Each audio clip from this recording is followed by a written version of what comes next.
अगर मैं आपसे टॉप 5 लिस्ट पूछूं जो टॉप बेनिफिशियरीज होंगे जीएसटी 2.0 के, इस तरह की एक टॉप 5 लिस्ट अगर आप बनाए तो उसमें जेके लक्ष्मी के अलावा और कौन से नाम शामिल हो सकते हैं? तो विद इन एफएमसीजी हमें लगता है मैरिको एक बहुत अच्छा विकल्प हो सकता है। आज वैल्यू एडेड हेयर ऑयल्स की हम बात करें या उनके कोर प्रोडक्ट पोर्टफोलियो की, यहाँ पे वॉल्यूम ग्रोथ काफी अच्छा रह सकता है and that can come back with pricing. तो जो हम बात कर रहे थे कि वॉल्यूम्स अगर बढ़ते हैं विद बेटर प्राइसिंग तो टॉप लाइन ग्रोथ अच्छी खासी रह सकती है। इनपुट कॉस्ट मॉडरेट हो चुके हैं और इसलिए आई थिंक एबिट और एबिटा मार्जिन परफॉर्मेंस में अच्छा सुधार आ सकता है। और जो फूड्स का कारोबार है इनका मैनेजमेंट काफी पॉजिटिव लग रही है। इनको लगता है कि फूड्स का कारोबार 4 या 5 गुना हो सकता है अगले कुछ तिमाही या वर्षों में, जो इंक्रीमेंटल बेनिफिट दे सकता है इवन एडेड हायर मार्जिन को देके। बॉटम लाइन ग्रोथ ठीक ठाक ही रहनी चाहिए because of all these factors put together. और इसलिए मैरिको एफएमसीजी क्षेत्र से हमें काफी अच्छा लगता है। होटल स्पेस से हमें लगता है कि lemon tree is something that you should pursue. इनके जो मैनेज्ड प्लस ओन प्रॉपर्टीज है लगभग 10,200 रूम्स है। 8,000 रूम्स और ऐड करेंगे as a mix of managed and own properties.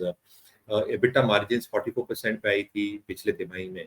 And obviously it was a tough quarter hotels के लिए। I think पूरा ऑपरेशन सिंदूर का जो मामला चल रहा था उससे ट्रैवल डिस्ट्रप्शन जरूर हुआ था पीक सीजन में।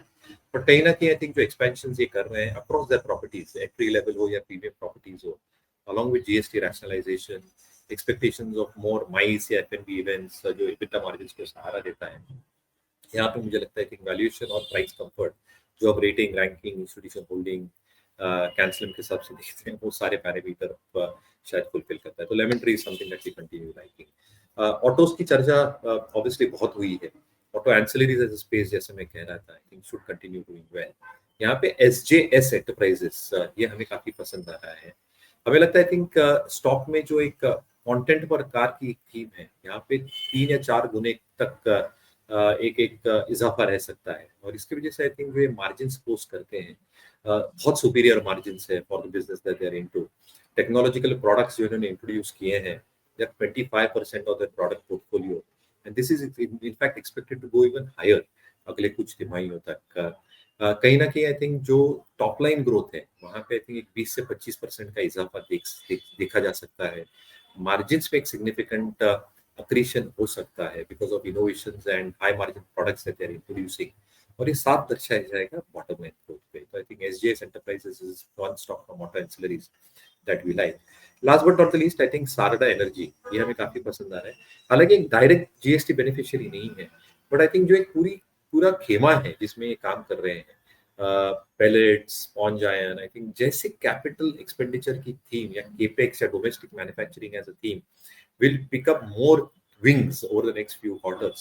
सारडा के पास जो एक एक्सेसिबिलिटी है कोल माइंस को लेके, आयरन और माइंस को लेके, और एक जो ट्रांजिशन हो रहा है from a commodity led company to an energy led company. SKS power का जो इन्होंने अधिग्रहण किया है 2 into 300 मेगावाट के 2 units which are backed by गायरेक फार्मा फॉर 47 माइंस। यहाँ पे आई थिंक एक स्टेबिलिटी देखी जा सकती है। हाई मार्जिन बिजनेस है एनर्जी का, 60-70% के ऊपर एबिटा मार्जिन से रहती है। अधिग्रहण के बाद नंबर्स पे बहुत बड़ा प्रभाव आ सकता है कि कुछ तिमाहियों तक। हाइड्रो इलेक्ट्रिक प्रोजेक्ट्स जो इनके कमीशन हो चुके हैं वहां पे एक टैरिफ स्टेबिलिटी है। The last project decide was at 5.61 rupees per unit. और ये सारी 25 मेगावाट के नीचे जो हाइड्रो इलेक्ट्रिक प्रोजेक्ट्स होते हैं उनको पीपीएस होते हैं 25 साल के, यानी वहां पे एक स्टेबिलिटी है in terms of revenue recognition. तो हमें लगता है आई थिंक डेट इबिटा बहुत ज्यादा है नहीं, अर्निंग्स बहुत स्ट्रॉन्ग है, मार्जिन परफॉर्मेंस बहुत स्ट्रॉन्ग रह सकता है।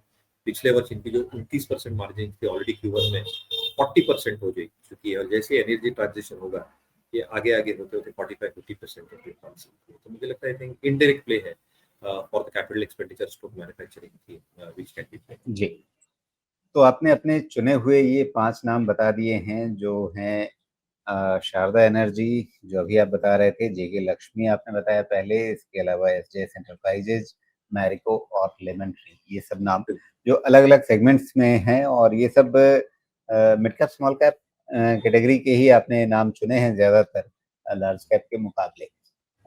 तो ये चुने हुए जो नाम हैं अगर आप इन पे अपने टारगेट प्राइसेस अगर साल भर के हिसाब से बता सकें? तो it all ranges Rajiv ji, it all ranges between 18 to 25%। तो आप मान के चल सकते हैं कि रफली अगर एक एवरेज ले ले तो 20% की एक टॉप यानी टारगेट ग्रोथ हम देख रहे हैं सारे स्टॉक्स के। जी। मोटा-मोटी लगभग इस 5 शेयरों का अगर एक पोर्टफोलियो कोई बनाए तो उसमें आप 20% के आसपास की अपसाइड अगले 1 साल में देख रहे हैं। बिल्कुल। जी।